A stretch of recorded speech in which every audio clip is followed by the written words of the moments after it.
What's up, folks? How are we doing today? Good. How are you? What's up, Josh? What up? I'm recovering from COVID. What? Yeah, I got COVID this weekend with my parents. So just recovering from that. They should have given you. Huh? That's not the gift they should have given you. Yeah, true. Man, are you feeling all right? Yeah, just a little tired, a little headache, stuffy nose, the usual. Yeah.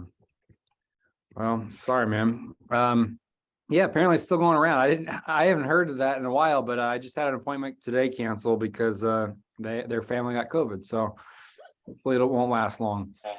Well, guys, good morning or good afternoon. Today's coaching session is all group choice. So it's whatever y'all bring to the plate is what we're going to talk about. I've got Otasha here in the background. Hi, with her new do. She's looking good. Couple things before we get started, though. Want to reiterate that we have Bold coming up here in Central Ohio. So Kevin, we can ask your leadership in Kentucky when Bold is going to hit you guys. But Bold is an awesome opportunity for you to learn, especially about how living your life does not need to be blown about by the wind. You can be very intentional with your life. So the first step for Bold is going to be April 5th. Thank you for calling Build Design Support. Someone please mute. Okay. So April 5th, first step of Bold. If you don't know what Bold is, I'll tell you. Bold is a 7-week course aimed at building a life by design. It will focus mainly around real estate. However, it will also focus on your dreaming, your mindset, your schedule, all these things that we coach to. And honestly, I steal shamelessly from a lot of this stuff, but it's a Keller Williams class, and it is really a game changer in terms of how you shift your mindset. So highly recommend going to that. We do have some scholarships available to reduce the cost. However, you do get reimbursed with each closing that you have. So it should be free at the end of the day because you should get closings out of this. So that is Bold. Just want to talk you through that. If you're interested, I'll send out a link. I should have a link today for that. Moving on, let's go get into what are y'all seeing out there? What are you facing? What trials, tribulations, opportunities, obstacles are you facing that we can talk about? I think for me personally, I feel like you and I maybe have discussed this previously a while ago, but I still a little bit struggle with introducing myself to people as a realtor. And I kind of noticed it when my friends or anybody we know talk about, hey, I'm interested in the market. My wife, who's with me sometimes, will be the one like, hey, my husband's a realtor. You should talk to him. And I feel sometimes less confident to mention that because I always I don't know if anybody else feel the way, but I feel almost like when you mention that a dynamic of the conversation kind of changes. And the reason why I say this is almost like when I've been with someone, they're like, hey, I sell cars for a living, and then I'm like, oh, now you're just telling me because you want money from me. You want to make money off of me. And I don't really like you. So I don't know if anyone else kind of experienced that. Thanks for kicking us off, Henry. That's a great subject to bring up. What recommendations or ideas do y'all have out there for Henry or for each other?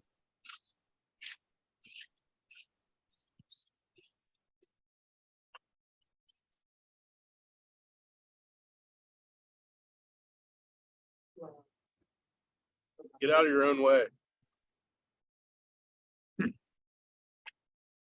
Brad says, get out of your own way. Can you expand upon that a little bit, Brad? What do you mean? Sorry, I'm driving. Like something we've talked about before is you're letting people say no for you before you give them a chance. So sounds like and I struggle with it too. Like when I don't want people to think of me differently or anything like that. But at the end of the day, we all want people to know what we do. So just don't be afraid. Don't be scared of what people think. Yeah, I feel like if it's like a friend who's known me for a while and they knew, I went there on my way to get my license and everything like that, I feel it's easier for me. But if it's like a newer person, then I automatically like feel like they're gonna see me as I would see a person trying, like I said, introduce himself as a car salesperson to me. So Well, If it's someone you just met, what do you have to lose? can I talk? yeah, that's reasonable. Okay. So, for me, I usually just say, can I offer you a business card? And when I offer them the business card, if they say yes, then that's when I introduce myself. So I'll be like, you know, hi, I'm a realtor. And just let them know that you're a realtor. And then if they keep staring at the card, then they probably have a question. And then that's when you could just go in. So you're That would help. So Tasha is kind of reading the conversation and body language. I think we have to do a lot of both. It starts with our mental. If I'm being completely honest, Henry, the very first when I first got my license, I think I was probably timid, just like you. And then I started to realize that, hey, I didn't spend $3,000 with classes, testing, and board dues to sit on my hands. And that's exactly what we're doing if we don't open up our mouths and talk about real estate. And that's exactly what we're doing if we don't get on social media and talk about real estate, is we're sitting on our hands. And I could take your $3,000, this goes for all of us, not just Henry, because I'm sure we've all been here. I can take your $3,000 and I can go flush it down the toilet and be in the same exact spot. Or I can take your $3,000, talk about real estate, and turn it into $1 million. The choice is really yours. And at the end of the day, by us not opening up our mouths and talking about it, we are not even giving ourselves a fighting chance in this industry. Because one thing, Henry, that it took me 2 years really to realize is that this is all just a numbers game. The more people you let know about real estate and that you're a realtor, the more your odds increase of getting into business. And this is kind of the reason why I brought up, because there was a little regret recently where for a while, I wanted to post on my community Facebook about the fact I'm a realtor. I didn't. And then recently, one of my neighbor's house, literally like 3 houses down from me, just got sold with Keller too. So I was like, Yeah. Well, take that as the punch in the gut that you needed to right. get off the sidelines and into the game. You Yep. know, where I use sports analogies a lot, but what are the stars of the team doing? They're out there doing interviews. They're talking about the team. They're working hard at their craft. And the people who are on the bench just collecting a paycheck, like they're probably not doing all that. That's why they're not a star. Let's be stars. Yeah. Additionally, one other way to view this, and this goes for Henry or anybody who's feels a little bit odd about talking about real estate and what they do. Think of it this way, Henry. Your neighbor 3 doors down got service from somebody who maybe couldn't do it as well as you could have. So you would be doing the people in your sphere and the people that you've never met, you'd be doing them a disservice if you did not offer your advice, wisdom, and expertise to the real estate transaction. Yeah, that's a good point. Yeah. So the way that I'll share the way that I normally go about it is I act very humble about things like this. Whenever an opportunity to talk about real estate comes up, I kind of ho-hum it like, oh, I'm actually in real estate too. Like I don't come out and say, hey, I'm in real estate and here's why you should sell. Because that sounds fraudulent and it sounds like a used car salesman, to your point. But if I say something to the effects of, hey, yeah, I'm actually in real estate myself, and just a heads up, like there's about 2,000 homes on the market right now, and it's still a seller's market, but Columbus is a really hot spot to be. I'm not bashing people in the head with how much I know, but I'm giving them a little bit to chew on that provides value. And at the end of the day, I'm not saying, can I help you buy or sell? That has never come out of my mouth, I don't think. Instead, it's just me offering value. And then like Otacia said, I'm going to read that person. If it's clear that they have additional questions or they do need help, then I'll subtly hint at it, but I'm not going to bash them over the heads. I'm not that used car salesman. And at the same time, I am letting them all know that I'm in real estate. It just needs to become a part of who we are. So And- then how would you go about it? There's like, hey, I'm actually thinking about maybe looking in the market 3 months from now after my lease expires. Do I just outright say, hey, I'd love to help you with that? 110% correct. Okay. And the real conversation then goes, well, hey, like, tell me what you're looking for, because if your lease is up in 3 months, then we got to get on it, because we don't want you to be homeless, or we don't want you to have to renew a lease and keep paying your landlord. Instead, let's pay yourself. Can I add something? Please. So when I'm just meeting people, like for example, I joined a putt-putt golf league, and just on Tuesday when I met people, we introduced ourselves, and the two main questions that I ask, I'm like, so do you live around here? Or I ask, what do you do for a living? Those are two really good questions I use to kind of segue bringing up real estate, because like one girl, she said that she lived in Upper Arlington, and I'm like, oh, I just sold a house in Upper Arlington. It's a great area. So you're subtly saying you're a realtor there. Or when you ask somebody what they do, they typically ask the question in return. So that's kind of ways to segue into the conversation without flat out, announcing that you're a realtor. If you want good advice, listen to your peers here. So Lauren just closed a deal from somebody that she met on a cruise in like Florida or something, right, Lauren? I think she met this couple on a cruise. Right. And they decided to buy a house up here, and they used Lauren because she opened up her mouth and said, oh, I'm a realtor up there. And then boom, now she's making money because of it.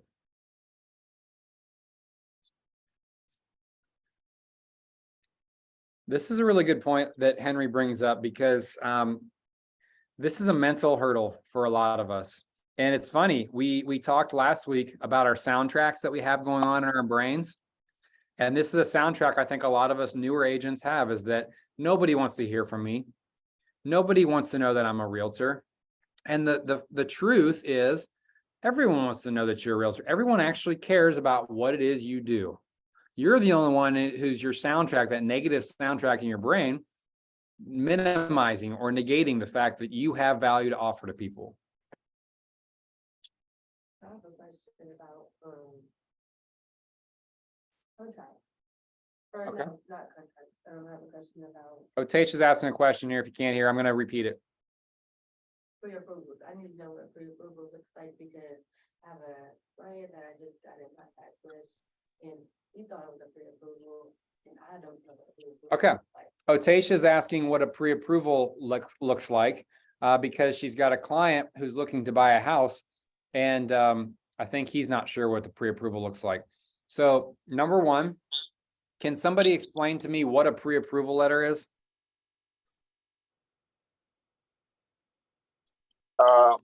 That would be a letter from a lender, just letting them know that based on the income that the buyer provided, the client's pre-approved. Yeah, I mean, I think that's pretty much what it says most of the Boom. time. Nailed it. Yeah, perfect. It is not some crazy like a long letter. It's normally just one page. And to Teodos's point, it is simply telling the buyer from the lender directly that they are capable of purchasing a home. A lot of times that pre-approval letter will come with a price point that they can afford. So sometimes it'll say, John and Jim Smith are okay to purchase a home priced up to, let's just say $300,000. That's a pre-approval letter. It doesn't have to be anything more than that. So there are two different pre documents. And then the site pre-approval on there? It won't always say pre-approval, I don't believe. Yeah, that's one that says there's- pre-qualified. Yeah, there's pre-qualified and pre-approval. Pre-approval is just a little bit more intense than pre-qualified. Pre-qualified is just a very high level. Pre-approval is a little bit more. The moral of the story is, if a lender has given the green light, go shopping. Go take your buyer shopping. And then if you have questions about the pre-approval, It's as easy as picking up the phone or emailing that lender to say, hey, I have a question about this. And don't feel silly or stupid because every pre-approval from every company is written differently.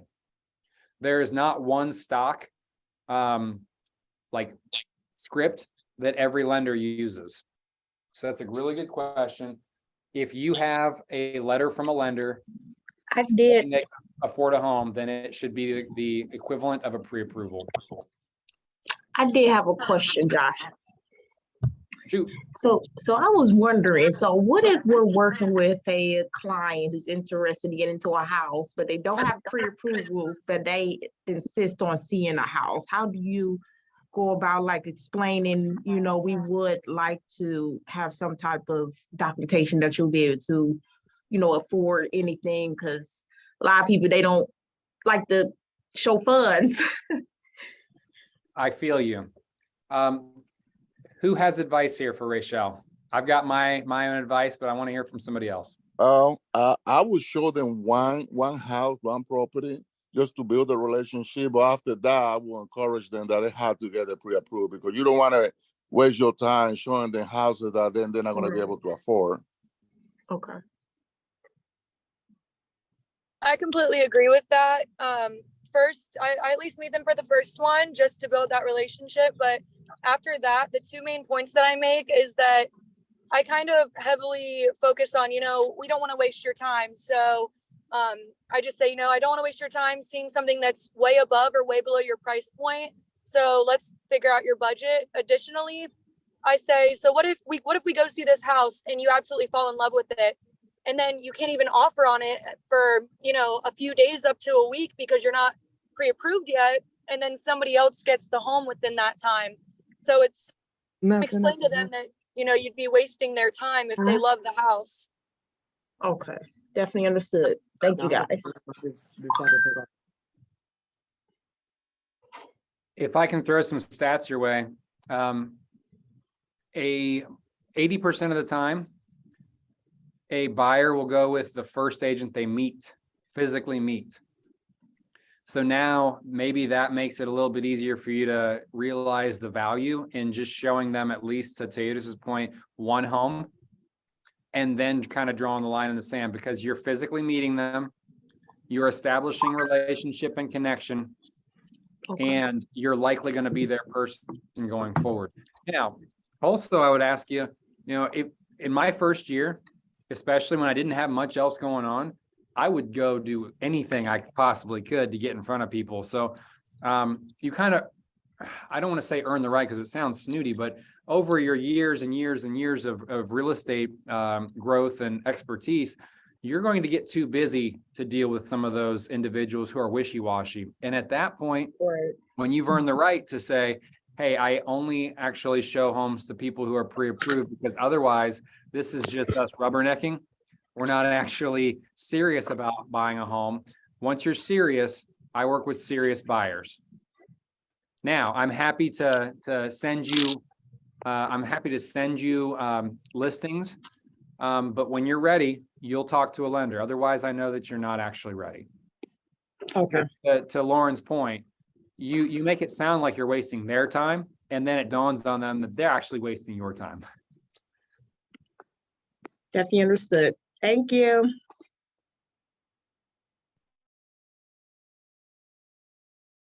Good conversation. What other questions do we have or comments or issues you're running into? Am I able to see your home buyers event? What's that? Am I able to see your home buyers event? Oh, Tasha is asking if she's able to attend our home buyers event. I guess if you want to. So me and our team, we're hosting a first time home buyers. We call it a seminar, event, whatever you want to call it. But we call it something different. We're calling it a home buyers happy hour. Reason being, there's power in words, and we don't want to sound boring or stuffy. Like seminar sounds boring and stuffy. Class sounds boring and stuffy. So when we call it a happy hour and there's some adult beverages involved and some good snacks and some games and stuff, then it becomes more fun and hip and maybe more inviting. So we're hosting that next Tuesday. I'll be honest, we're hosting that to gain new clients. and to gain future leads. So we're being very intentional with who we're inviting to that. We posted it on Eventbrite as a public event, trying to get people that we don't know plus people that we do know. So we're sending the link to everybody. Additionally, it gives us a reason to reach out to people that we know and don't know. It's a way for us to market ourselves to potential and prospective buyers. So I guess the answer is sure if you want to attend, but I'd rather you host your own. It does. That is I mean, if we start filling the room, I think we have, Victor, I think you said we have 47 seats supposedly filled. We're not gonna be able to fit many more, so you'd be the first cut for sure. Oh, wow.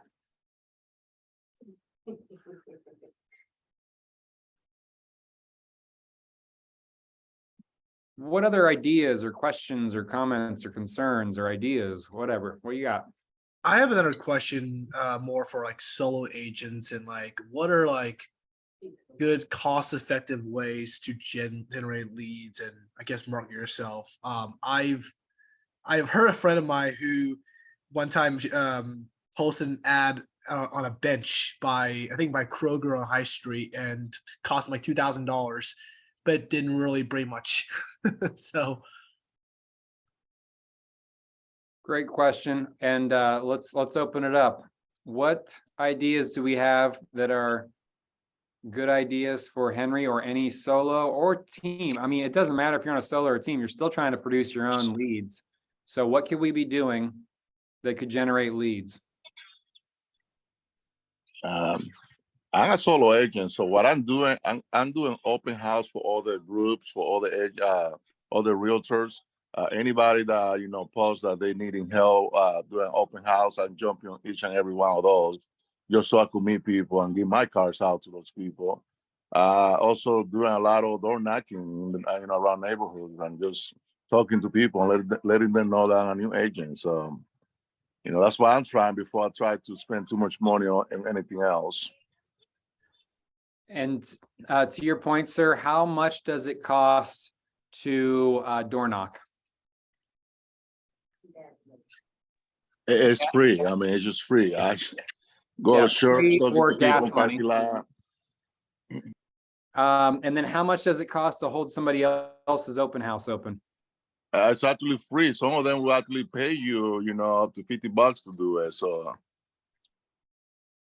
Yeah, Henry and everybody else, I'm all about free, especially until we have money coming in. I say this all the time. We should be playing red light, green light with our expenses. If I have no money coming in, I should be red light right now. I'm not spending a dime until I make some money and can afford to. So what other things out there are free that can generate leads for us? quick question before we, how do you get that open house free? Like, do you host open house for people? Like, where do you get that opportunity? usually on our local market, our local office, all the agent will send, we have a group, and they will just post on that group chat and say, hey, I'm having open house on Saturday. I had too many to host. Anybody available to do, one of them? So usually that's how it goes. Okay.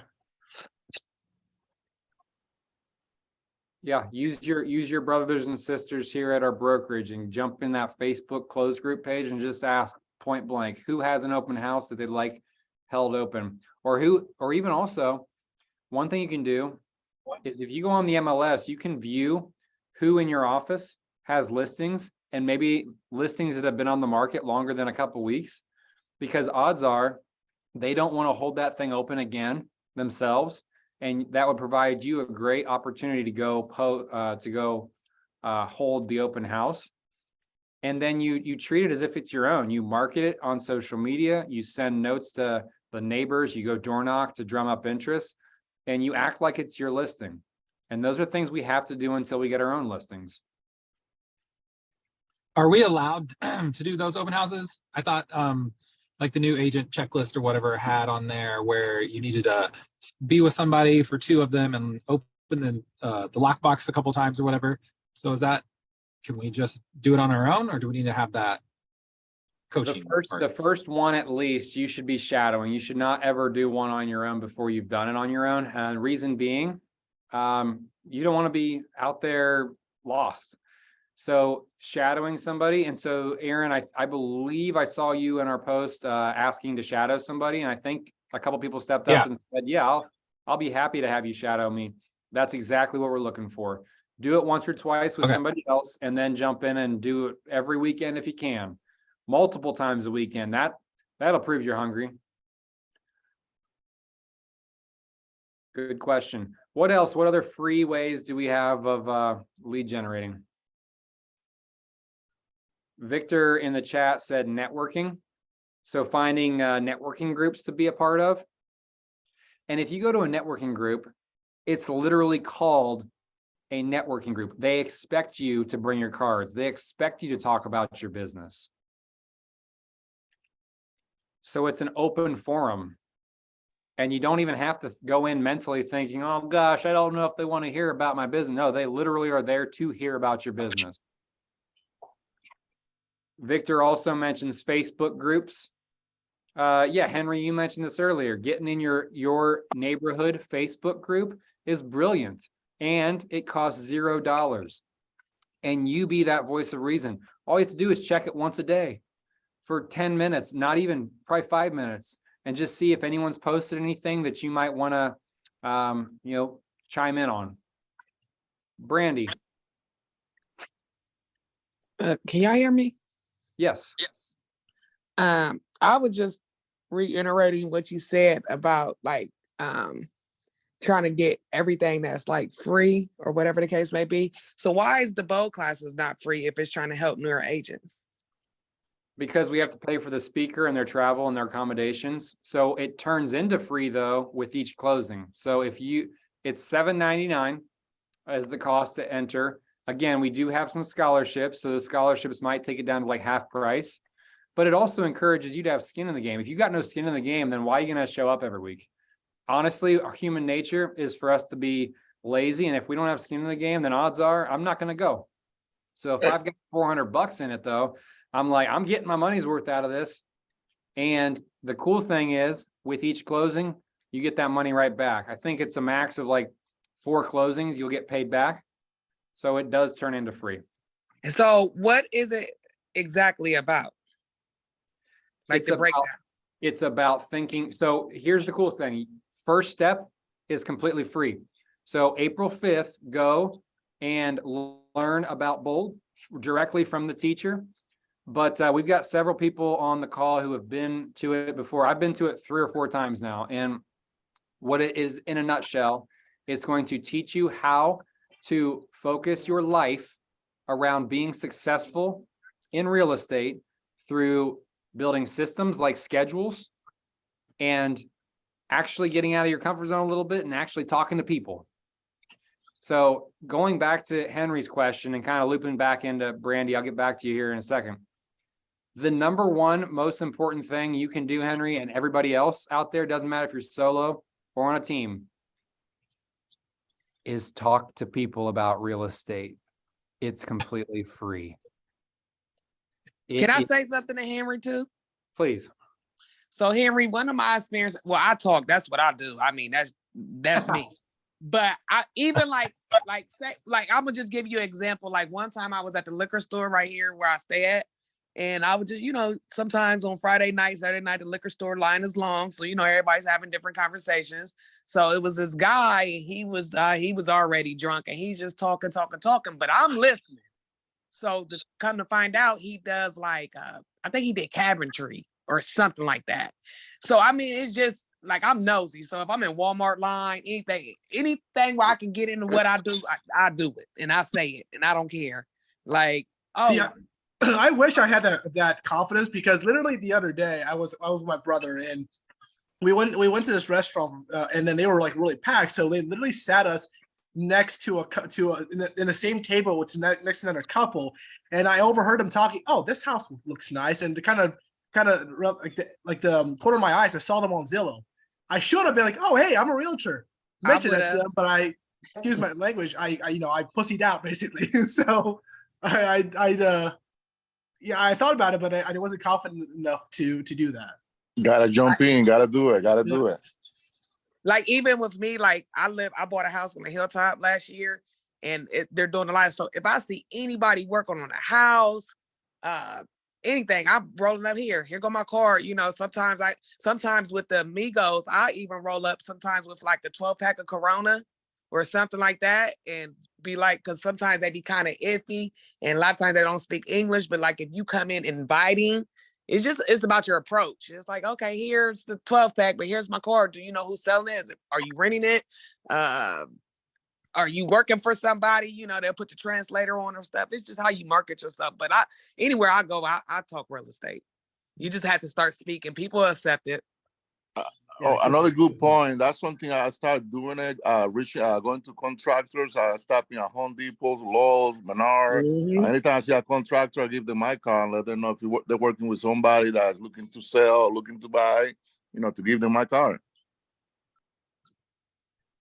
Brilliant, both of you. And thanks for, I mean, your vulnerability, Henry, is to be appreciated. And I think we've all been there once or twice in our lives where we're timid. And we can continue to be timid, or we can get over that fear. And I think hearing your peers talk about how they go about it is really helpful, hopefully, for you. And it just takes one. It just takes that first time of you getting out of your comfort zone to realize that the water ain't so cold. It's fine. The water is fine. And it's nice and calm. But we've thought in our own minds that the water is going to be choppy and cold and miserable.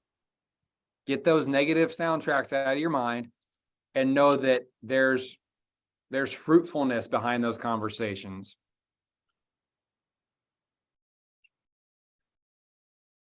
So Brandy, getting back to your stuff here. So Bold is going to teach you how to lead generate. It's going to teach you different ways that you can have discussions with people. Like apparently script is a bad word anymore, but they teach you scripts on like what to say in different scenarios. They teach you how to uphold your schedule, because your schedule is more important than other people's schedule. They teach you how to dream real big. Like there's whole class, one of the whole classes on dreaming your biggest life possible. And then working backwards to say, okay, now how do I achieve that? And it's just an uncommon conversation for us to have, because most of us are just bogged down in the grind every day. And we don't really think about how we want our lives to play out. What's that script look like for our life? And so Bold teaches us how to do that. It's not some money grab. I would not do it 4 times if I didn't believe in it. I did it my very first year when I was in y'all's shoes, and I completely changed my mindset. I became a much more positive person, because they literally teach you how to essentially stop negative thoughts. And if y'all think about it, that can be one of the most powerful skills to have in your possession, is stopping negative thoughts and turning those things into positives. Henry, you would benefit greatly. Now, I know some people work other jobs. Some people are going to find a way to make this happen. I should have said this also. I worked a full-time job while I attended Bold. It was every Wednesday for 7 weeks, and I found a way to make it happen because I was that hungry. Is it online or is it in class? No, like it is in person, only in person. Is it at the building? No, I don't know where we're holding it yet, but it's normally centrally located. They normally do it off 23 at the Josephinium, but I'm not 100% where they're holding it yet. I'll let you all know. I'll shoot a note to everybody. Okay, so let's get back into free. What's free? So we talked about conversations. Those are free. Instagram, Facebook. Social media, posting. She's not on, I don't believe, but Raquel is not on, but there is a new agent here. Her name is Raquel Long, and she's been with us now for like 2 weeks. And if y'all get a chance to friend her on Instagram, she's literally posting like 3 or 4 times a day. Was that the woman with the braces? Yes. The woman with the braces, Otasia says. Yes. And what that proves to me is that she's hungry, number one, and she doesn't care. She's not saying no for people. A lot of us get online and think, oh, I don't want to overpost. The algorithms, the way they work, they're not going to let you overpost. People are going to see what they want to see. So if they want to see you, they'll see your posts. And if they don't, they won't. Just post. Get out of your own way, like Brad said earlier. If you're interested in what she's posting, just go friend her. Her name's Raquel Long, Raquel Long. And I mean, I've never referenced an agent who's only been licensed 2 weeks before today, but she's doing something that nobody else is really doing.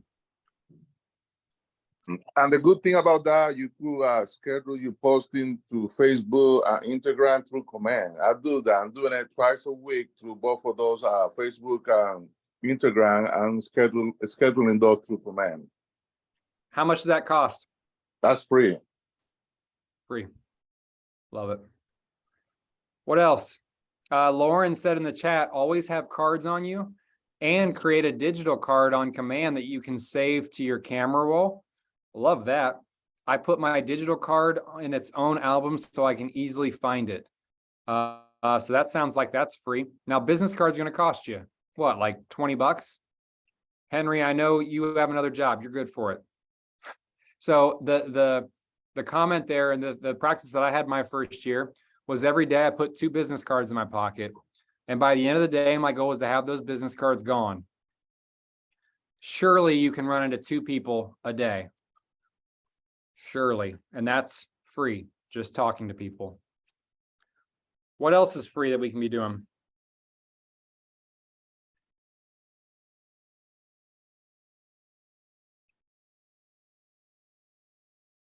Guess how much we talked about our home buyer seminar.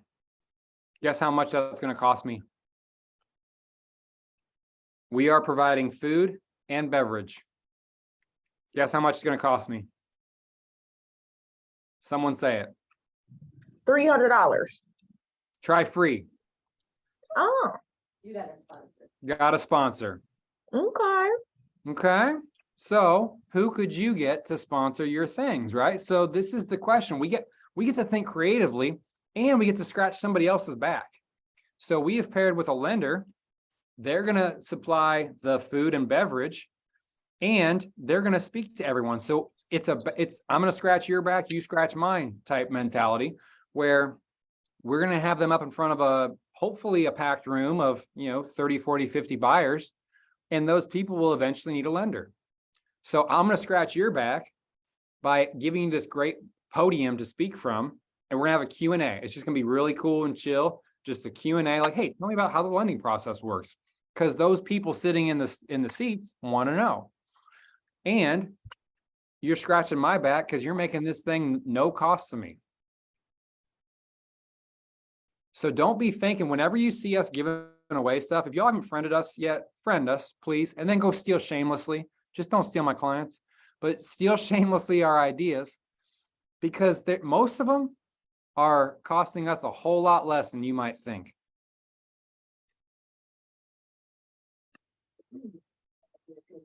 And the reason that we do these, guys, is not to give away items or is not to just host an event. It's to be intentionally in front of people, but also to have a reason, to Henry's point from earlier, to talk to people. If you take nothing away from today or nothing away from your whole first year in real estate, just know this: you were meant to talk to people. We were born for community. When you understand that, you become a whole lot more comfortable just talking to people because you realize it's in your DNA. That's how it's in your blood. You were created to be in community. So if my expertise can help other people, I'm not fulfilling my duty as a human being if I'm sitting on my hands and not talking about that expertise that I have.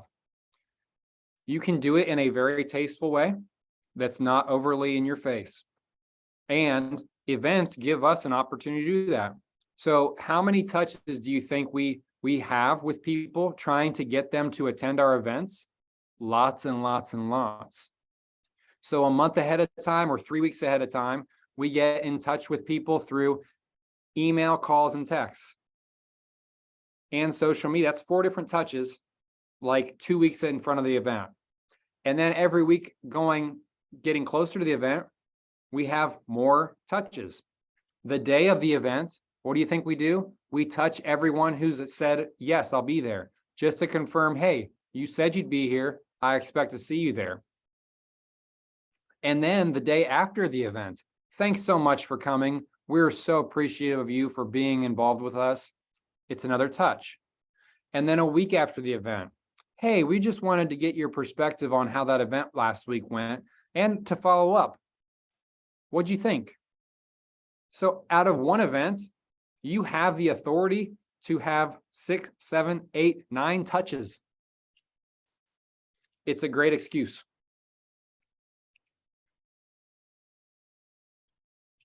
All right, we've talked a lot about free lead gen opportunities. I got a simple question for us. And this is a question for every single person on this call. Who here is literally picking up your phone and calling people that you know? It's a rhetorical question. I don't need a hands raised or anything. Me. If you are not picking up your phone and calling people, then you're just doing yourself a disservice. If we're relying on text messages and emails to get the job done, you're gonna be waiting a while. What did I just say? We were meant for human interaction. A text message is simply not as powerful as a voice-to-voice connection. It's even less powerful than a face-to-face. If you are not voice-to-voice or belly-to-belly is what we say in front of people, you're not going to find success as quick. I really feel like a lot of us get on these calls looking for some magic silver bullet. I know I did my first year. I was like, man, the one thing I can do that will get me success. What's the one thing that I haven't thought of yet? The issue was I knew exactly what it was and I thought of it and I just didn't do it. Once I started picking up that phone and dialing people and intentionally getting in front of people, that's when my business started to lift. So, you know, the Hughes, the Sams, the Brads, the Victors, Laurens, they're on my team, guys. And we all struggle with picking up the daggone phone. Pick up the daggone phone and call people. If you aren't free in the morning, pick up the phone in the afternoon. If you're not free in the afternoon, pick up the phone in the evening. I sit in my office. I sit right around the corner from Joe Jansen. Joe Jansen's been in the industry for 35, 40 years. Guess what? He's got a real good life. He owns a lakefront property that he lives in. He owns commercial properties that he rents out. He runs a great team. He's a great person. And you know what he does every single day? Is he beats everyone else at the office. Number one, he's a hard worker. And number two, wait. He don't beat me to the office every day. Bruh, I beat you to the office every day. And then he picks up the phone and calls people. He stands at that desk all day long. Otasha can tell you, he stands at the desk all day long. He makes phone calls. Is the recipe not laid out in front of us? If we don't want to make phone calls and we don't want to get belly to belly with people, good luck.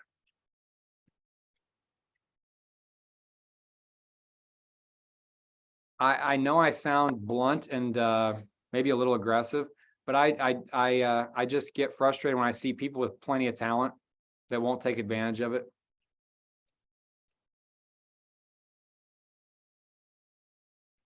What other let's shift gears a little bit. We've got 15 minutes left. What other topics are you struggling with, or maybe some cool ideas that you'd like to run by people?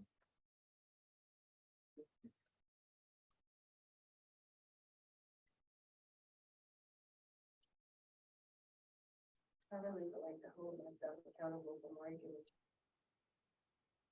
Otasha mentioned holding herself accountable for marketing. What do you mean? Like posting more. and Posting more? strategies for marketing to build my business. Come up with some strategies for marketing to build her business. Okay.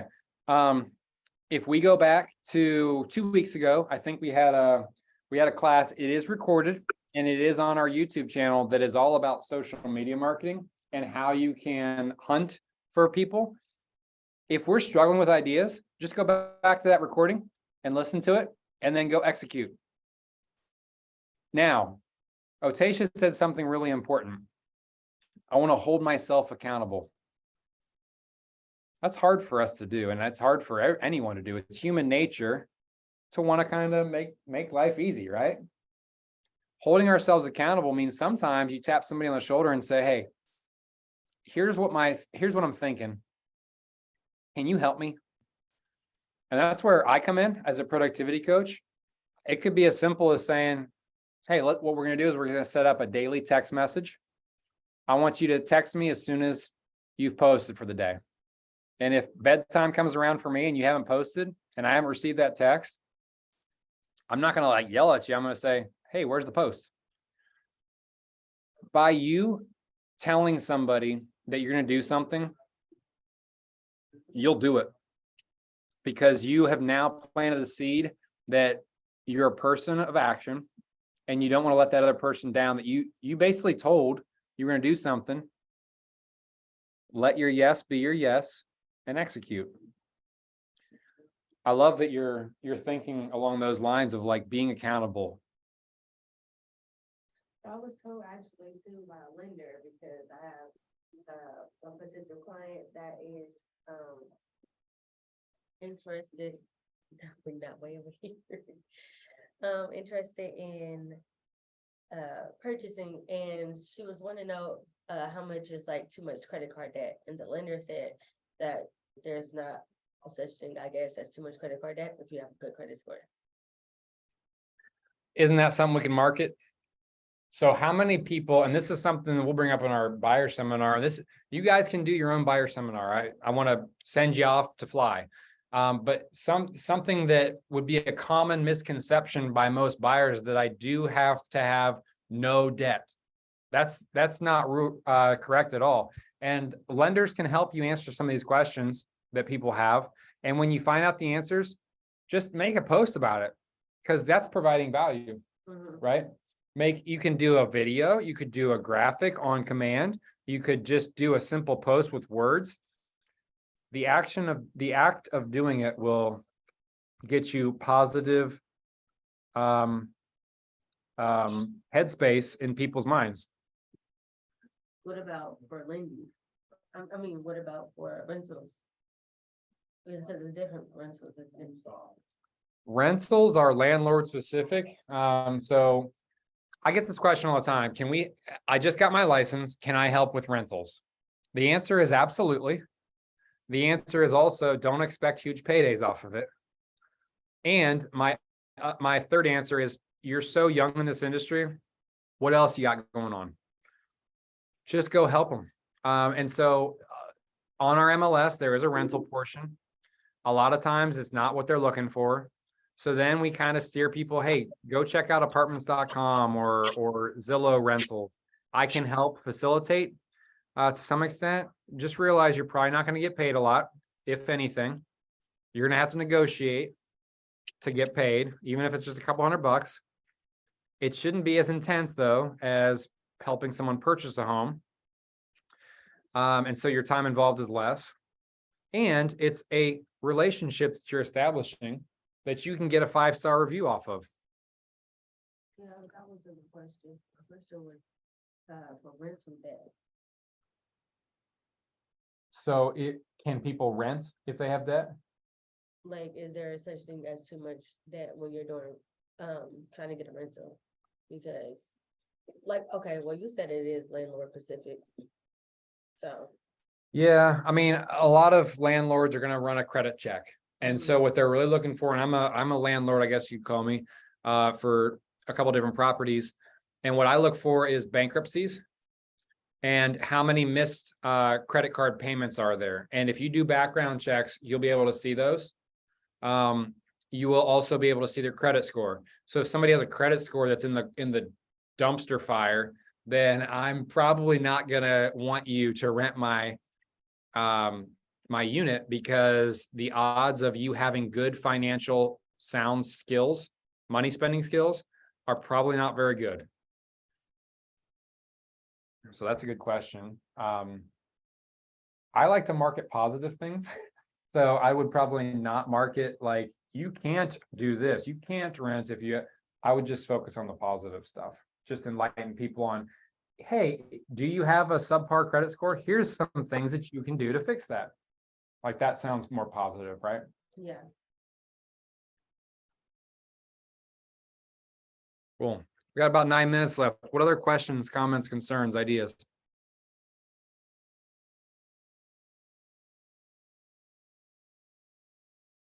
Kevin mentioned something here. When helping someone find a rental, is any paperwork necessary for the sake of compliance and to stay legal? Yes, you still need to do the same forms that you would normally, just to cover yourself. So treat a renter as a buyer. Your office, for compliance sake, will still need all that documentation if you're getting paid.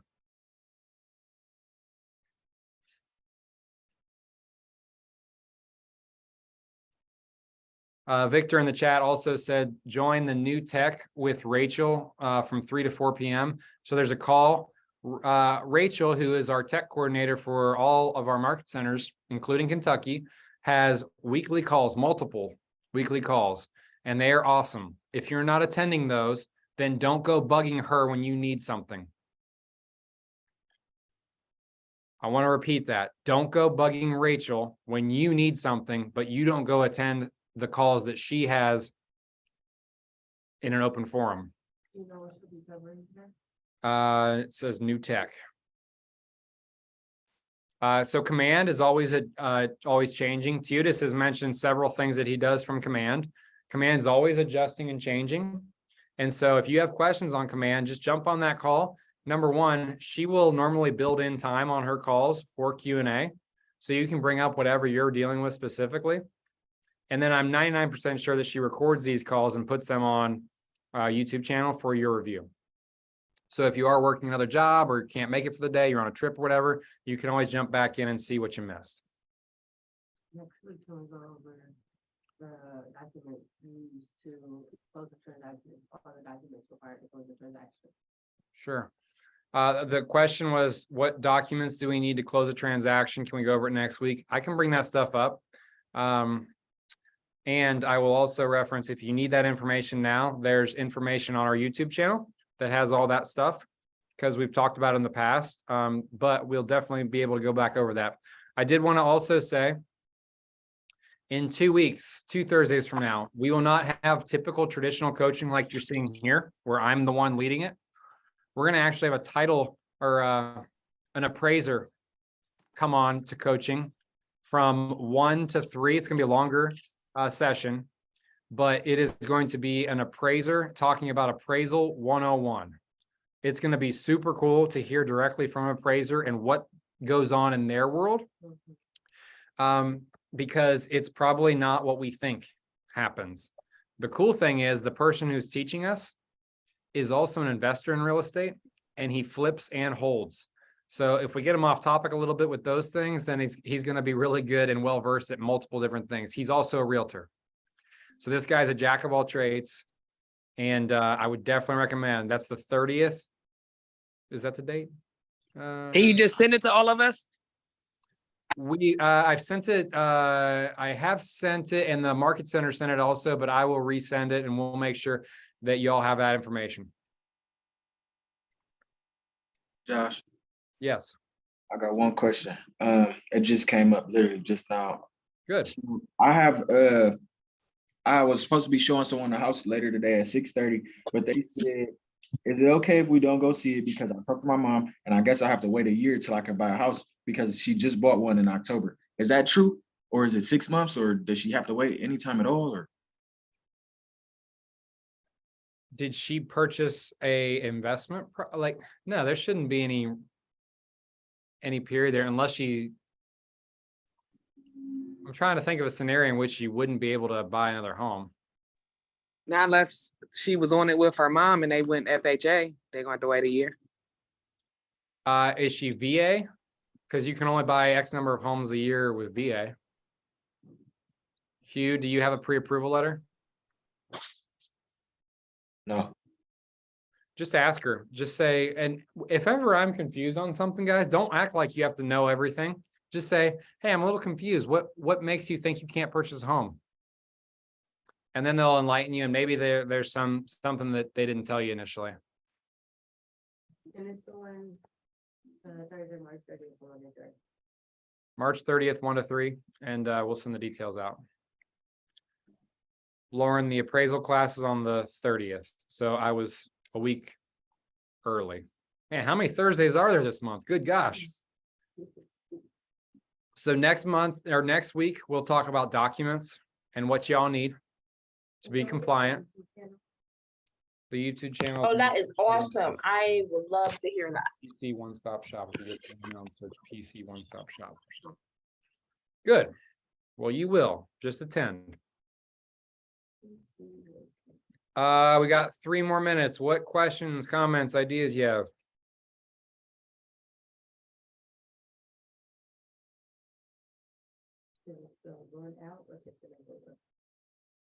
O-N-E. Josh, I did have a curious question. I was wondering, do you think putting out, which might be a crazy question, because I think obviously you probably will say yes, but putting out door hangers, is that still a thing? Do it. You would be doing what the other 99.9% of people are not doing. Door hangers are perfectly legal and they get your name out there, and it's an action piece that moves your business forward. Now, Okay, thank you. you can't expect to get business from it right overnight. It's one of Right. those things you have to be systematic about and do it over time consistently. So maybe you pick 25 doors, 25 door neighborhood, and you do it consistently once a month. Then you'll get business over time. But if you just do one neighborhood one time, it's a waste of your money. So Okay, be consistent. understood. Yeah.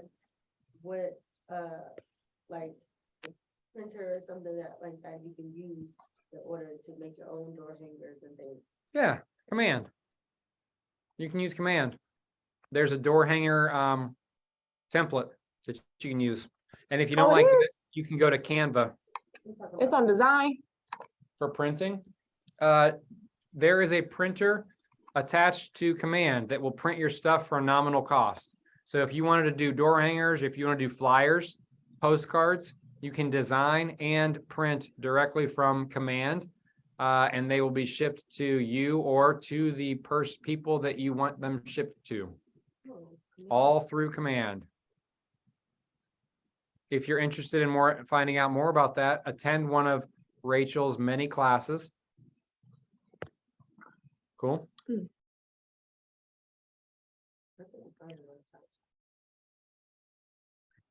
Resend it. All right, I'm gonna leave y'all with a success story. So one of the events that I hold every month is a poker night. I'm religious about it because it gives me an excuse to reach out to people and ask them to come. And I don't even say anything about real estate until I get them there in front of me.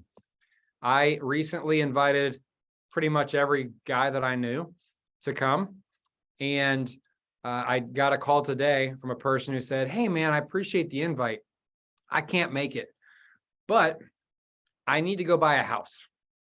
And I thought about you. So now we're going to set up a showing at a $350,000 condo.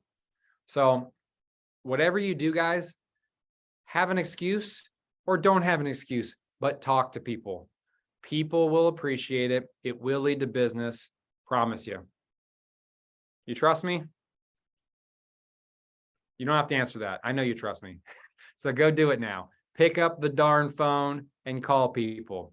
Go talk to people. Get out of your own way. Love y'all. Bye.